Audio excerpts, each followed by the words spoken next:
Happy Devil's Thursday. This is the Woo Report.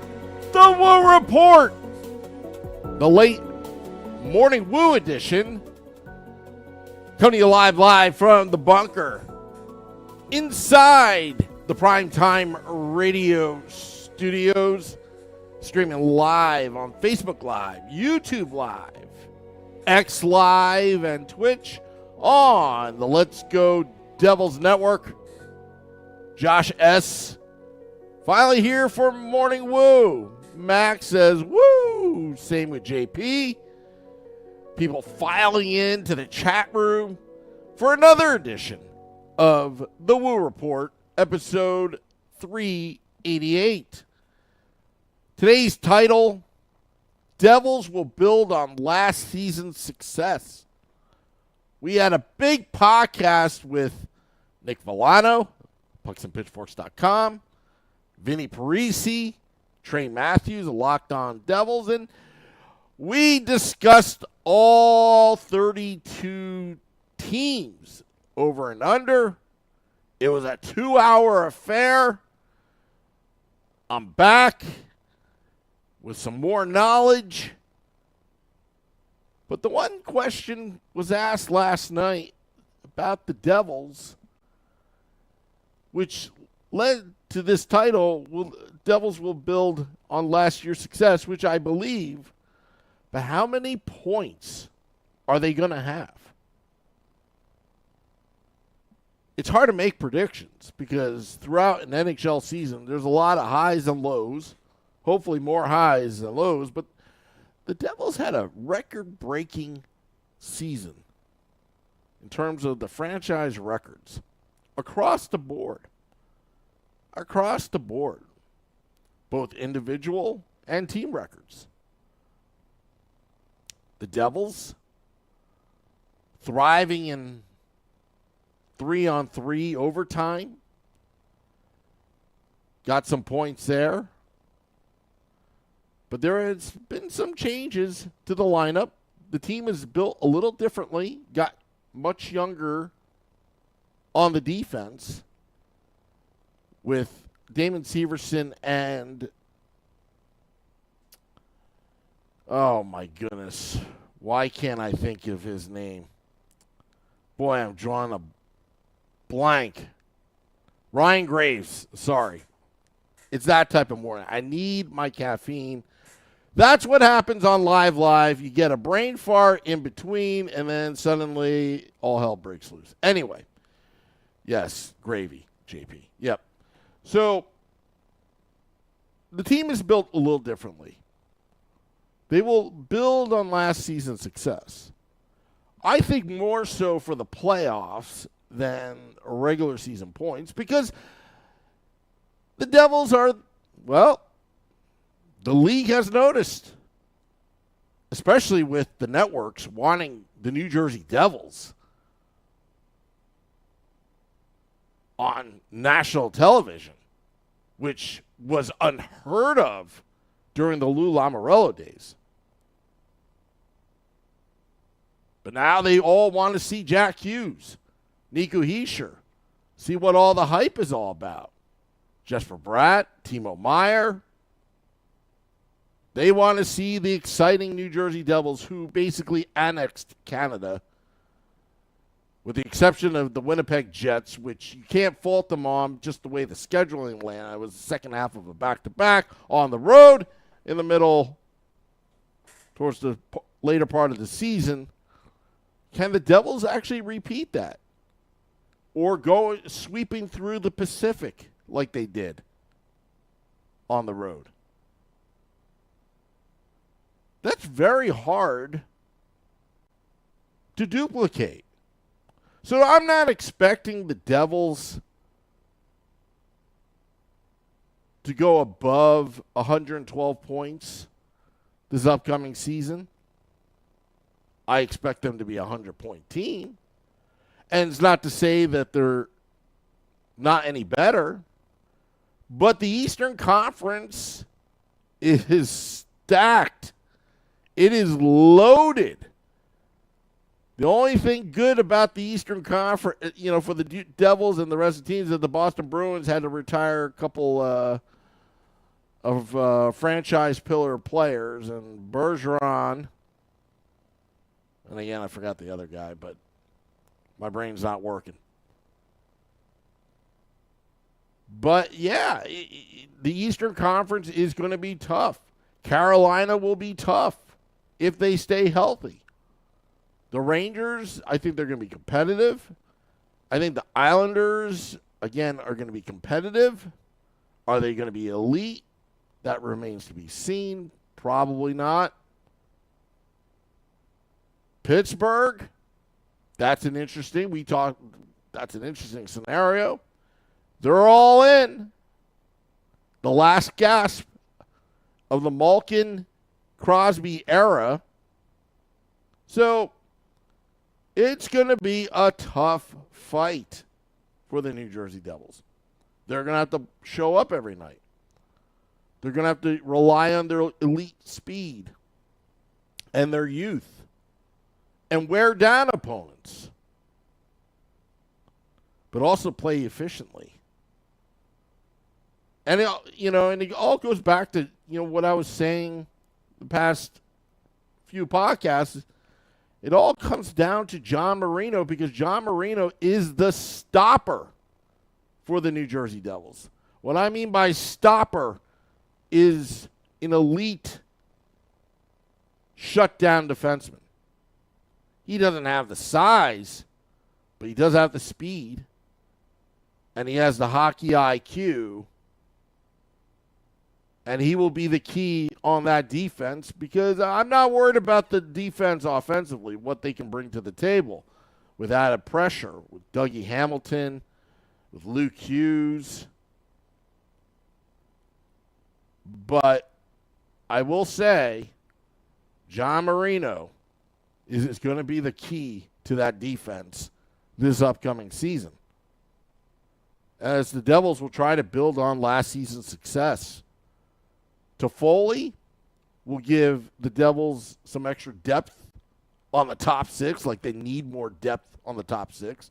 The top 9, fantastic. Actually, I would say the top 12. You can roll 4 lines. And the Devils, if they are not lackadaisical, if they come to play and they use their speed, and now they've got some experience now, they're going to win a lot of hockey games. But they've got to use their speed. Speed kills in this league. Stretch the ice. The transition game from the blue line to one of the 6'9" forwards that the Devils have that can absolutely skate. Jesper Bratt can skate. Jack Hughes can skate. Nico Hischier can skate. Dawson Mercer, looking for a big fat contract. Last year of his entry-level deal. The top 6 looking very top-heavy. But the bottom 6 is what happened in the playoffs, carried the Devils to beat the Rangers in 7. The bottom 6 is equally as important as the top 6, because the roles that they play. There is depth now with Nosek signed. Down the middle, you've got Haula, McLeod, Nosek. You can put some of these players on the wings like Haula. They're interchangeable. Curtis Lazar will be a good fit on the 4th line.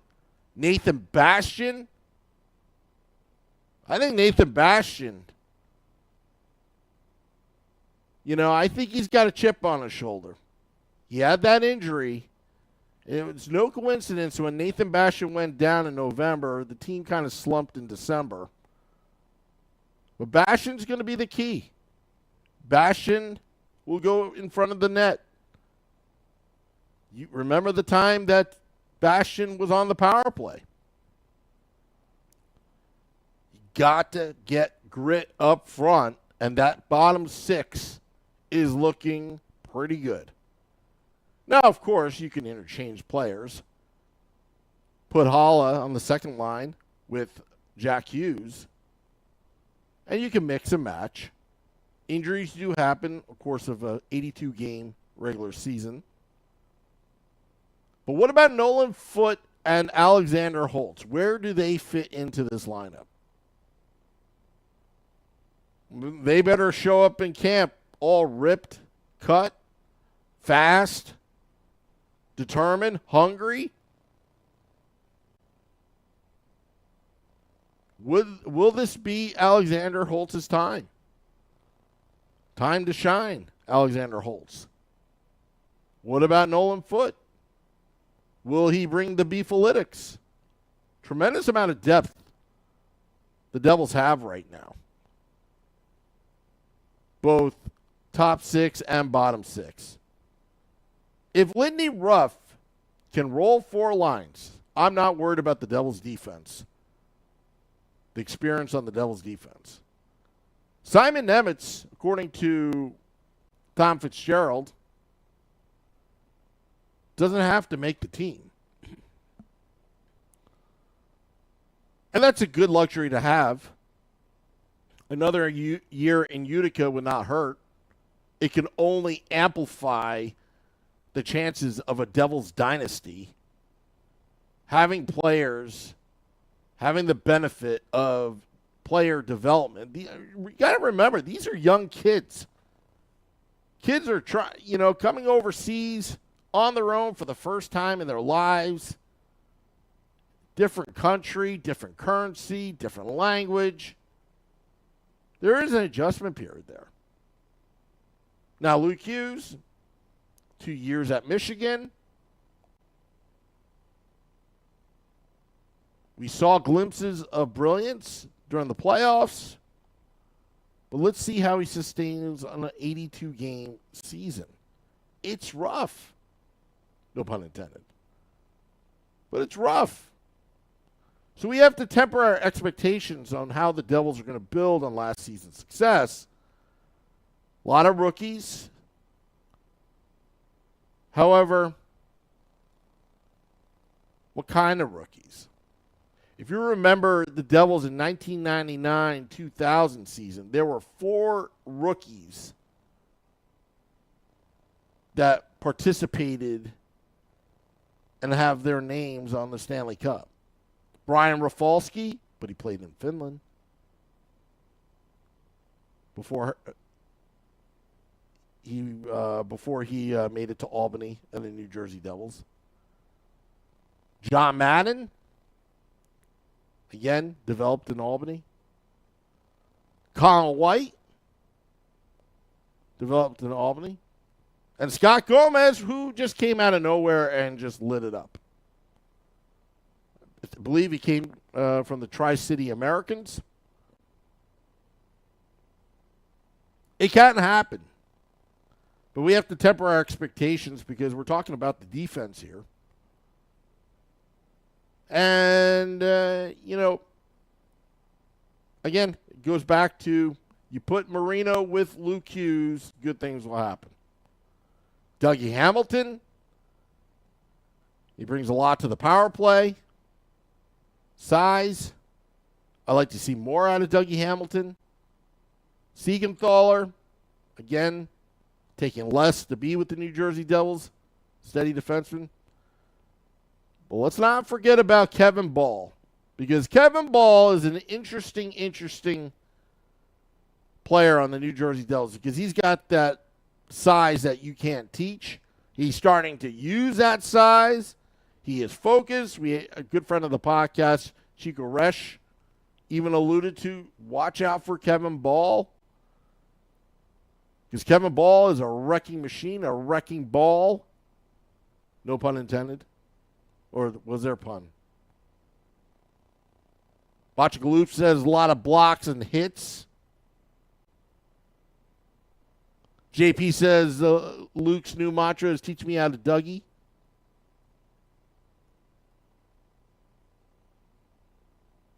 JP says Swiss connection. No one understands them. That's her secret. Yeah, that Swiss connection. Remember Damian Brunner back in the day? Was there another Swiss player that I'm forgetting about back in the day?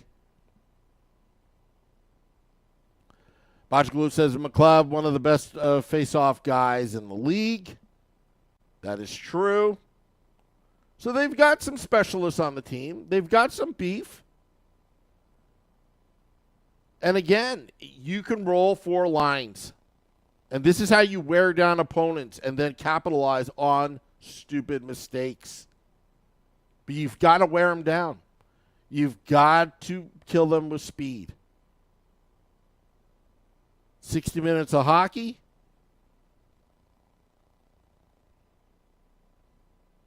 And that's what they need to build on. Continue what they were doing last season by outskating their opponents. And then now they've got that swagger. They've got this new determination. And losing to the Carolina Hurricanes in that fashion in 5 games stuck with them all summer. And you'll find out soon when the veterans come into training camp. Because you don't forget about those types of losses. I didn't think Carolina was that much better than the New Jersey Devils. I think Carolina was just more experienced at that point last season. It could have been a different story, and Ken Danico, good friend of the podcast, alluded to that as well. It could have been a different story if that unfortunate sequence, a Tatar to Siegenthaler delay game penalty took place, which, remember, John Marino, who took a puck to the face, had to come out and kill that penalty. It could have been a different story had the Devils, Timo Meier, and I'm not harping on him, game is a matter of inches, score that goal and force the game 6 back to New Jersey. I truly believe it, and I truly believe in what Ken Danico said as well, that had there been a game 6, Devils would have won that one. There was no way the Devils would lose game 6, which would have forced the game 7. You know how game 7s go. Anything can happen. Stupid things can happen.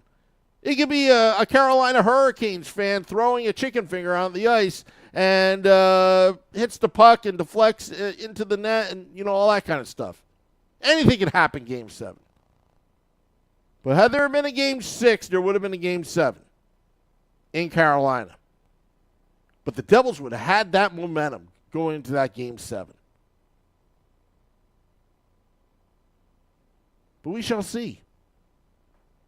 On paper, I agree with Botchgaloob, our roster is stacked. But I think the learning lessons of last season of losing that game 5 will be paramount, how the Devils react. Because I'd be pissed. And they're looking forward to storming the league. But they're going to have some adversity because the league knows that the New Jersey Devils are finally here. And they are scary good. Or at least on paper. Want to thank all those tuning in on the Morning Woo here on the Woo Report. Getting set for this upcoming season. Dropping the podcast in about 20 minutes on all of our podcast pages. But it's great to see the fans, all you folks coming out and watching, listening to the fine programming. Trying to look at the Facebook Live, but I just don't see any comments. It's just weird how Facebook Live never works on my phone anymore. but the YouTube Live. If you subscribe to our YouTube channel at Let's Go Devils. On Facebook at Let's Go Devils Podcast. On X, formerly known as Twitter, at Let's Go Devils Pod. And Twitch. Josh S's Facebook is dead. We're going to resurrect Facebook. It's hard for me to get the guys to actually interact on Facebook. It's just weird. But yeah. Will Rawson says, "What's up, Devils?" But all right. Well, getting out of here. Thank you for making me part of your day. As going to be working behind the scenes today. Today's my day off. To get this podcast off the ground for Season 7, September 17th, debut on the Let's Go Devils podcast, Sunday, September 17th at 9 p.m. Eastern on Sunday. Also go to pucksandpitchforks.com for all your Devils needs. Going to hit the music.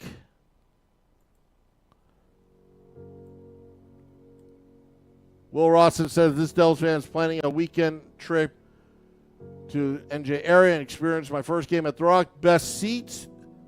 Every seat is a great seat at the Rock. You just got to get inside. And Will, just remember to go to American Whiskey, pregame and postgame. 51 Edison Place, right across the street from Prudential Center, next to Championship Plaza.